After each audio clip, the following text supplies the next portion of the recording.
Hello बच्चों, good morning, नमस्कार। कैसे हैं आप लोग? आशा करते हैं आप लोग बहुत अच्छे होंगे और अपने पढ़ाई में लगातार जुटे होंगे, व्यस्त होंगे। अब आज हम एक नए वीडियो के साथ आप लोगों के सामने हाजिर हैं। देखिए, चैप्टर फर्स्ट का कंप्लीट थ्योरी एक सीक्वेंस में, क्रम में कंप्लीट हो गया है। अब हम आज आंकिक प्रश्न स्टार्ट करते हैं और जो अच्छे क्वेश्चन का हम कलेक्शन कर रहे हैं, उन्हीं को स्टार्ट कर रहे हैं। तो ध्यान दीजिए, अब शुरू करते हैं। देखिए, आप लोगों के सामने क्वेश्चन लिखा है। जब भी न्यूमेरिकल को सॉल्व करें तो क्वेश्चन अच्छे से पहले पढ़िए। देखिए, लिखा है दो बिंदु आवेश। देखिए, दो बिंदु आवेश 5 × 10 के पावर -19 कूलम व 10 × 10 के पावर -19 कूलम 1 मीटर की दूरी पर पृथक्कृत स्थित है। कहने का मतलब दो बिंदु आवेश जिनका मान दिया हुआ है, ये एक दूसरे पृथक्कृत का मतलब अलग स्थित है 1 मीटर की दूरी पर। दोनों आवेशों को जोड़ने वाली रेखा के किस बिंदु पर वैद्युत क्षेत्र की तीव्रता शून्य होगी? बहुत अच्छा क्वेश्चन है। तो देखिए, आराम से समझा जाए। क्वेश्चन क्या कहता है? दो बिंदु आवेश कहा है, तो हम मान लेते हैं कि एक बिंदु यहां है और एक बिंदु यहां है। दो बिंदु कहां है? दोनों बिंदु को हमने मान लिया। दो बिंदु आवेश, पहले आवेश को हम Q1 मान लेते हैं, जिसका मान देखिए क्या दिया है, 5 × 10 के पावर -19 कूलम। और दूसरे आवेश दिया है Q2 मान लेते हैं। ये इक्वल Q2 क्या हो जाएगा? 10 × 10 के पावर -19 कूलम। ये दो बिंदु आवेश दिए हैं। कहता है एक दूसरे से 1 मीटर की दूरी पर है, तो इनके बीच की जो दूरी है वो कितना है बच्चों? 1 मीटर है। इनके बीच की दूरी कितना है? 1 मीटर है। अब ये पूछता है कि इस रेखा के किस बिंदु पर वैद्युत क्षेत्र की तीव्रता शून्य होगी, ये हमें बताना है। अब इस बिंदु को हम A मान लेते हैं, इसे B मान लेते हैं। तो ध्यान दीजिए, पूछता है किस बिंदु पर वैद्युत क्षेत्र की तीव्रता शून्य होगी। तो हम इस आवेश से मान लेते हैं कुछ दूरी पर जो भी है, हम मान लेते हैं इस आवेश से x मीटर दूरी पर एक बिंदु P है, जिस पर वैद्युत क्षेत्र की तीव्रता क्या होगी? शून्य होगी। हमने माना है कि पहले आवेश A से x मीटर दूरी पर एक बिंदु P है, जिस पर वैद्युत क्षेत्र की तीव्रता क्या हो? शून्य होगी। तो मान लेते हैं यहां पर वैद्युत क्षेत्र की तीव्रता क्या हो जाएगी? शून्य हो जाएगी। अब हमें यही दूरी बताना है, ये कितने मीटर दूरी पर वैद्युत क्षेत्र की तीव्रता शून्य होगी। तो देखिए, ध्यान दीजिए, अगर हम A से P तक की दूरी x मीटर मान लिए हैं, टोटल दूरी है 1 मीटर, तो बच्चों खुद ही बताइए कि ये दूरी P से B तक की दूरी क्या हो जाएगी? टोटल दूरी 1 है। 1 में से x को क्या कर दे? कम कर दे। तो ये दूरी हो जाएगी 1 - x मीटर। समझ गए होंगे?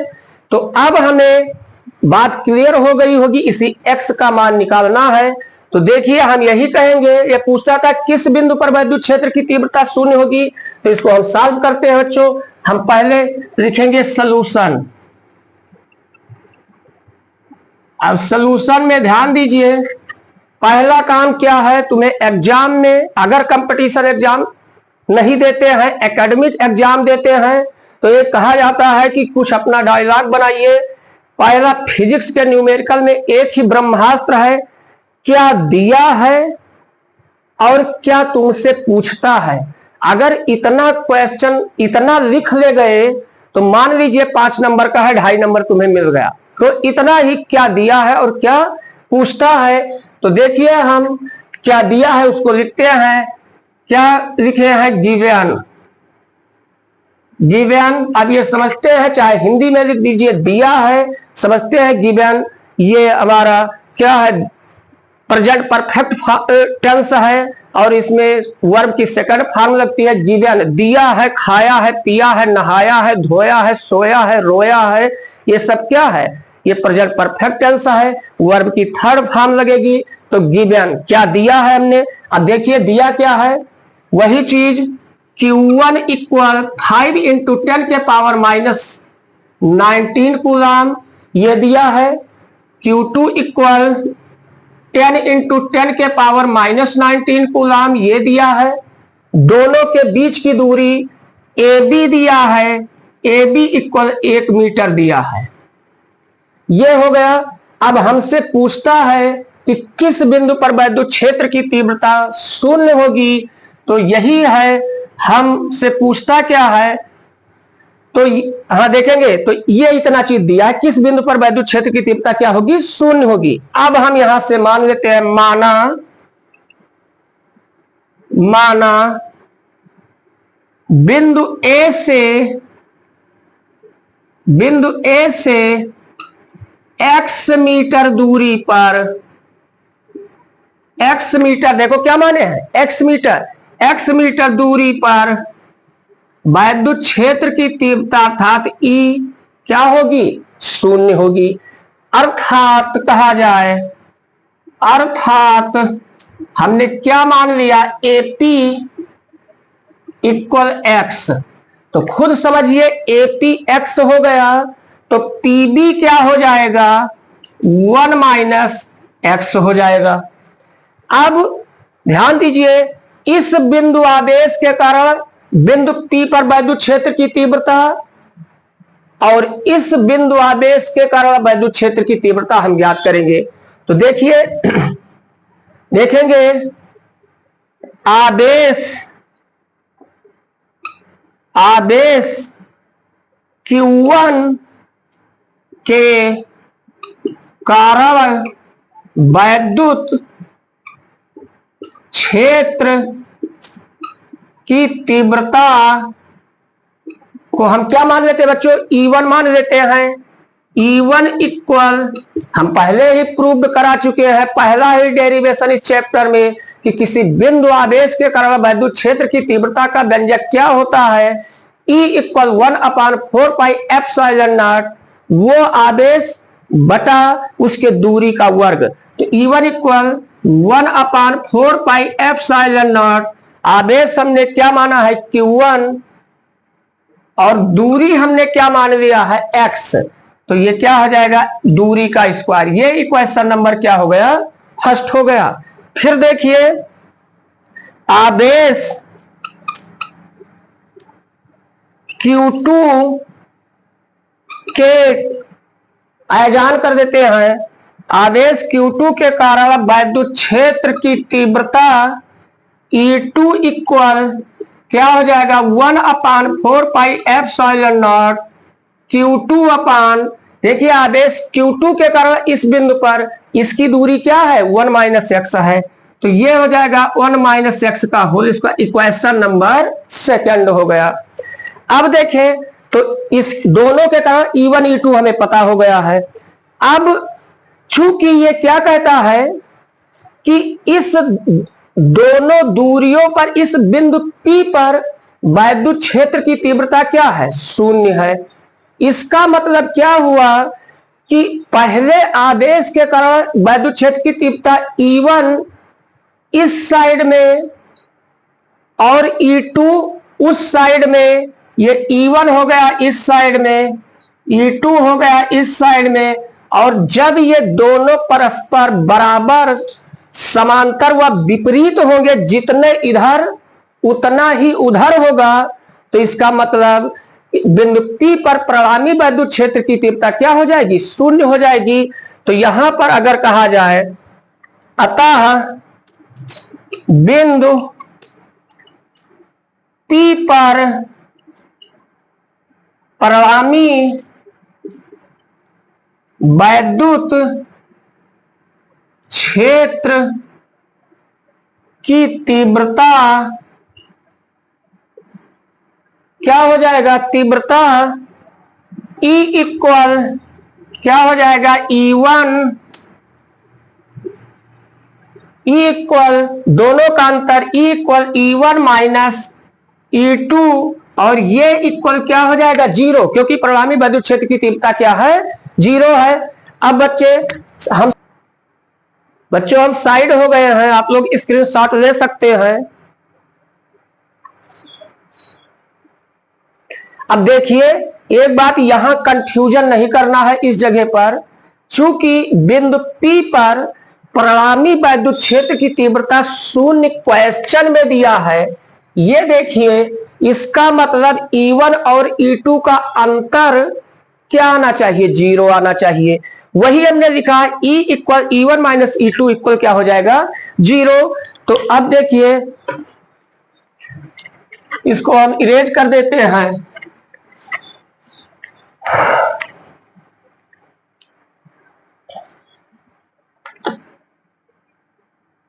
इसके बाद बच्चों हम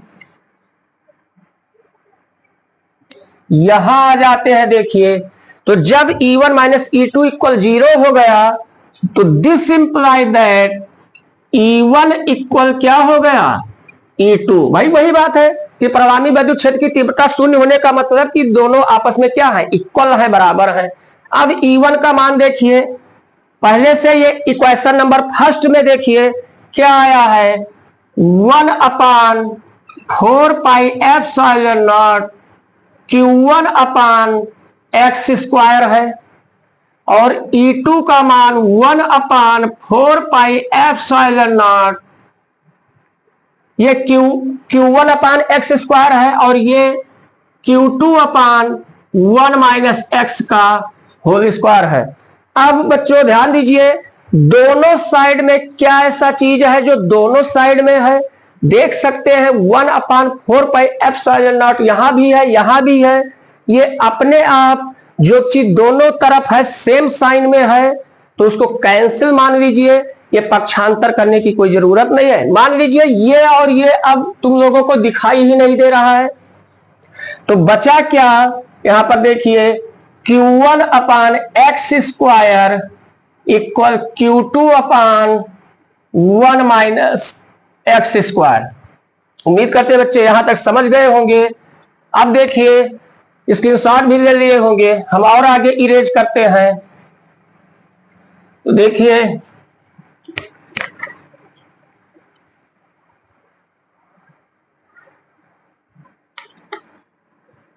अब देखिए यहां पर हम Q1 और Q2 के मान पुट कर देते हैं। तो देखिए Q1 का मान दिया था, शायद हमने इरेज कर दिया है, 5 इंटू 10 के पावर माइनस 19 अपान एक्स स्क्वायर और Q2 का मान दिया था 10 इंटू 10 के पावर माइनस 19 अपान 1 माइनस एक्स का होल स्क्वायर। अब देखिए बच्चों दोनों तरफ देखिए क्या है? 10 के पावर माइनस 19 इधर है, 10 के पावर माइनस 19 इधर है। इसका मतलब ये दोनों अपने आप कैंसिल हो गए। अब बचा क्या हमारे पास? और ये देखें ये और ये कैंसिल हो गया और इधर 5 है, इधर 10 है, इसको काटेंगे तो 5 एकन्नम 5, 5 2 जा 10। मान लीजिए यहां 5 भी नहीं है और यहां क्या है? 2 है। तो अब देखिए यहां से 5 भी गायब है तो ये 1 अपान एक्स स्क्वायर इक्वल क्या हो जाएगा? यहां पर 2 बचा, 2 अपान 1 माइनस एक्स का होल स्क्वायर हो जाएगा। क्रॉस मल्टीप्लाई कर दीजिए तो ये हमारा क्या हो जाएगा? इसको इससे 1 माइनस एक्स का होल स्क्वायर इक्वल 2 को इससे करेंगे तो ये 2x स्क्वायर हो जाएगा। अब देखिए ये स्क्वायर इधर से स्क्वायर अगर हटाते हैं तो देखिए उधर, चूंकि ये सब लोग जानते हैं अगर एक्स स्क्वायर इक्वल 2 लिखा है तो x इक्वल क्या हो जाएगा? अंडर रूट 2 हो जाएगा। इधर से रूट हटे, स्क्वायर हटेगा तो उधर रूट लग जाएगा। तो ये this imply that 1 minus x equal, देखिए √2 और स्क्वायर था वो गायब हो गया, √2x हो जाएगा।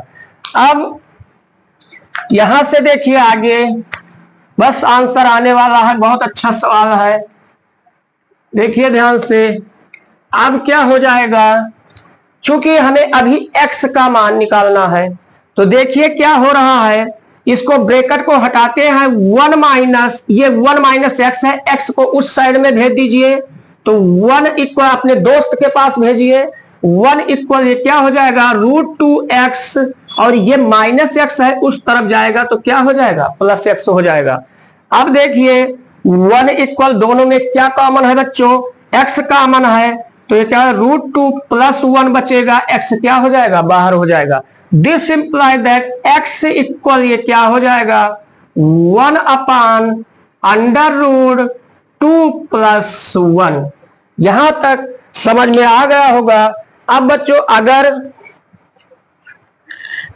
√2 की वैल्यू तुम्हें पता है तो और आगे एक स्टेप जा सकते हैं। देखिए यहां पर आराम से √2 की वैल्यू अगर पता है तो देखेंगे this imply that x equal 1 अपान √2 की वैल्यू 1.41 ले लेते हैं, और ये प्लस 1 है तो ये क्या होगा 1 अपान 2.41 हो जाएगा। इस डेसिमल को हटाते हैं तो 2 अंक बाद लगा था तो यहां डबल 0 हो जाएगा, तो ये x इक्वल हो जाएगा 100 अपान 241, डिवाइड कर दीजिए 241 डिवाइड 100, डेसिमल लगाए 1000, 4 जा जाएगा, 4 1 जा 4, 4 4 जा 16, 1 4 2 जा 8 9, ये 10 में 4 गए 6, 9 में 10 में 4 गए 6, 9 में 6 गए 3, बस 36 बचेगा। डेसिमल लगा ही है 0 हो गया, इस बार ये क्या जाएगा 1 जा जाएगा, तो ये x इक्वल क्या आ गया 0.41 मीटर। वो कहता था वैद्युत क्षेत्र की तीव्रता कहां शून्य होगी, हम समझ गए आवेश, अतः आवेश Q1 से 0.41 मीटर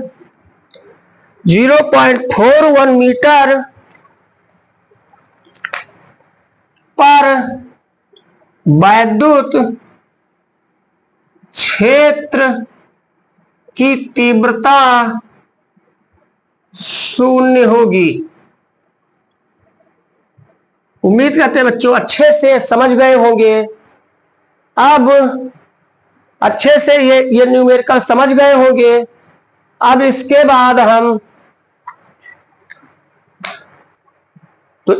बाद हम नेक्स्ट वीडियो में अभी और न्यूमेरिकल के साथ मिलेंगे। तब तक के लिए हम यही कहना चाहते हैं कि आप लोग हमारे चैनल को लाइक, सब्सक्राइब और दोस्तों में शेयर करते रहिए, ताकि ये अच्छे वीडियो अपनी सभी दोस्त लोग अच्छे से पढ़ाई कर सकें। तब तक के लिए जय हिंद, जय भारत।